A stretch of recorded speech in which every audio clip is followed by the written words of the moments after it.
కుటుంబం అనాథ అవ్వకూడదని ఒక రీసెర్చ్ చేశారు. అది ఈరోజు చెప్తాను, దాని తర్వాత మన టాపిక్ స్టార్ట్ చేద్దాం. భారతదేశంలో గుండెపోట్లు ఎవరికి ఎక్కువ వస్తాయి?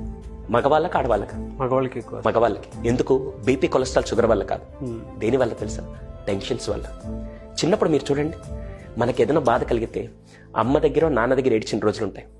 అమ్మకి బాధ కలిగితే నాన్న దగ్గర మన దగ్గర ఏడ్చిన రోజులు ఉంటాయి. అవును. కానీ భారతదేశంలో ఏదైనా తండ్రికి బాధ కలిగితే పిల్లల దగ్గర కానీ భార్య దగ్గర ఏడని చూసారు? You can't even see that. ఈరోజు ఆత్మహత్యలు అంటే ఉరేసుకోవడం, ట్రైన్ కింద పడడం కాదు, గుండెపోట్లు కూడా ఒక రకమైన ఆత్మహత్యలు నేను కనిపెట్టాను.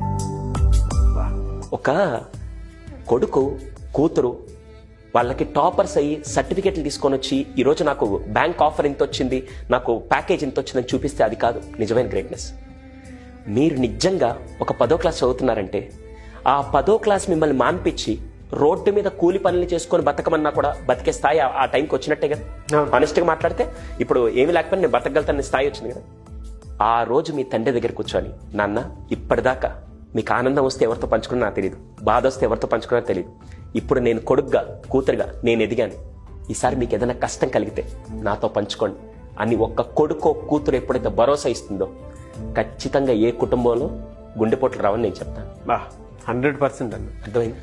మీరు ఇలా చెప్తుంటే మా నాన్న గుర్తొచ్చేసారు నాకు. నేను ఇప్పటికీ కంట్రోల్ చేసుకున్నాను కానీ లేకుంటే ఈ టిష్యూస్ కూడా సరిపో. నాకు ఇప్పటికీ అది ఒక రిగ్రెట్ అండి. I've done so many videos.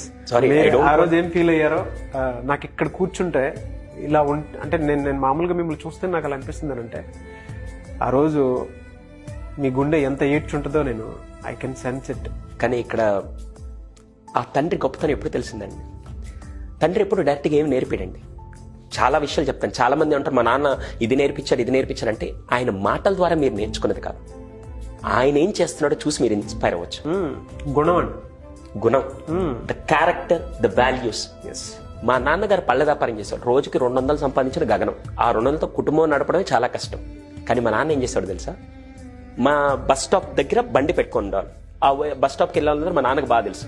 ఎవరైనా ఒక పూట తినకుండా వాళ్ళు అక్కడ నిలబడి ఏ రా భోజనం చేసి వెళ్దు, ఎట్టెళ్తా ఊరికే అని చెప్పి దారిని పోయి ఎవరైనా సరే, లేదా ఒక ఆప్తుడు అన్నం పెట్టి పంపించాలి, శత్రువు వచ్చిన అన్నం పెట్టి పంపించాలని నాకు నేర్పించిన క్వాలిటీ ఎక్కడి నుంచి అంటే మా నాన్నగారు.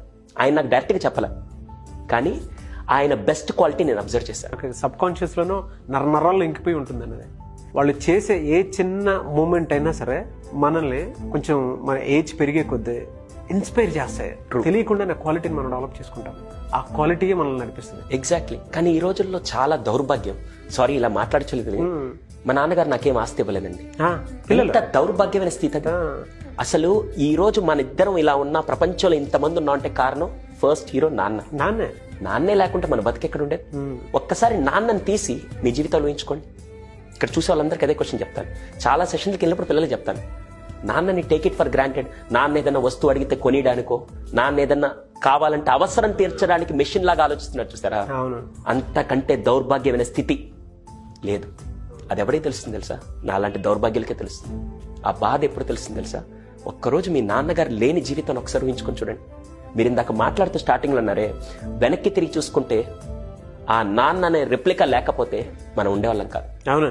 ఎన్ని నిద్రలేని రాత్రులు నిస్వార్థంగా గడిపితే ఒక తండ్రి ఈరోజు మనం ఇక్కడ ఉన్నాం. ఒక తండ్రి కనుక ఇప్పటికీ వాళ్ళు ఎట్టబోతే నాకెందుకు, నాకు కావాల్సిన విధంగా నా లైఫ్ నేను గడుపుతాను, నా లైఫ్ లగ్జరియస్ కారు కొనుక్కుంటానని చెప్పి అనుకోడు.